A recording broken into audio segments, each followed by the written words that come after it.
Preposition of time क्या होता है? Preposition of time are words that indicate the specific time when an action or event occurs. इस पर preposition हमें बताता है कि जो हमारा इंडिकेट करता है स्पेसिफिक टाइम को कि कब हमारा जो है एक्शन हुआ है। Preposition of time are used to answer questions like when और ड्यूरिंग व्हाट टाइम। ठीक है, ये हमें बताता है कि कब हुआ है और किस टाइम पे हुआ है। Some common prepositions time of time includes, कुछ एग्जांपल्स हैं। सबसे पहला है एट। ठीक है, अब यहाँ पे at use to specify particular point in a time.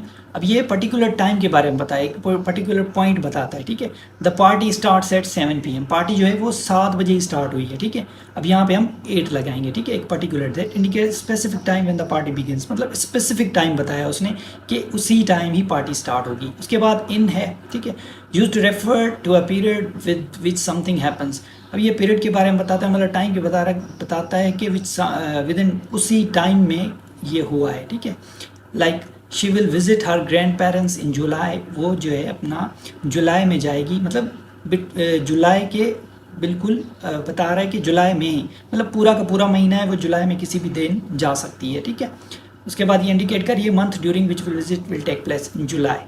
ठीक है, वो किसी भी डेट को जा सकती है, हमें नहीं पता, लेकिन वो विद इन अ मंथ है। ठीक है, और उसके बाद ऑन है use to denote a specific day और डेट। ऑन जो है हम स्पेसिफिक डे और डेट के साथ यूज़ करते हैं, like the meeting is on Friday.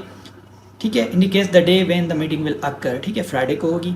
Okay, उसके बाद बिफोर है हमारा use to indicate an earlier time और प्रियर टू एन इवेंट, मतलब अर्लियर टाइम बताता है, मतलब टाइम से पहले। बिफोर का मतलब आपको पता है कि पहले। ठीक है, please submit the report before 5 PM।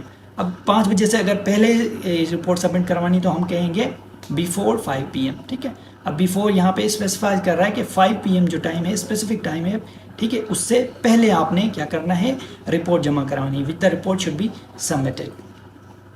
उसके बाद और प्रीपोजिशन ऑफ टाइम से हमारे प्रीपोजिशन ऑफ टाइम है। ठीक है, after use to indicate later time और फॉलोइंग एन इवेंट, मतलब बिफोर पहले का और आफ्टर आपका बाद का, अपोजिट टू ईच अदर। ठीक है, the concert starts after the sunset, मतलब जो कंसर्ट है वो सनसेट के बाद स्टार्ट होगा। उसके बाद आपका ड्यूरिंग आ जाता है। ठीक है, during use to indicate time within which an activity कर। अब ड्यूरिंग बताता है कि किस टाइम में अंदर, मतलब उस टाइम फ्रेम में रह के ही वो एक्टिविटी हुई है। Like he reads books during the weekends, मतलब पूरा जो वीकेंड्स है, सैटरडे संडे वीकेंड्स होते हैं हमारे यहाँ अक्सर। ठीक है, तो उसने वीकेंड्स के दौरान ही जो है अपने बुक्स पढ़े। ठीक है, ओके जी। उसके बाद for use to indicate duration of an action और इवेंट। फार जो है हम ड्यूरेशन ऑफ एन एक्शन और इवेंट के लिए यूज़ करते हैं। ठीक है, this will be on vacation for 2 weeks। ठीक है, they will be on vacation for 2 weeks, मतलब कितने दिनों के लिए जाएंगे भाई, 2 weeks के लिए जाएंगे, मतलब उनकी ड्यूरेशन बता रहा है। ठीक है, इवेंट की ड्यूरेशन बता रहा है कि वो वेकेशन के लिए कितने टाइम के लिए जाएंगे, 2 weeks के लिए जाएंगे। उसके बाद हमारा सिंस आ जाता है। अब सिंस जो है वो हम start use to specify the starting point of an action that continues until the present. Since जो है आपने सिंस फॉर का यूज़ पढ़ा भी होगा। ठीक है, जो फॉर होता है वो मतलब उसका स्टार्टिंग पॉइंट पता नहीं होता। ठीक है, और जो सिंस होता है उसका स्टार्टिंग पॉइंट पता होता है, हम दैट्स वाई हम सिंस यूज़ करते हैं। ठीक है, ओके।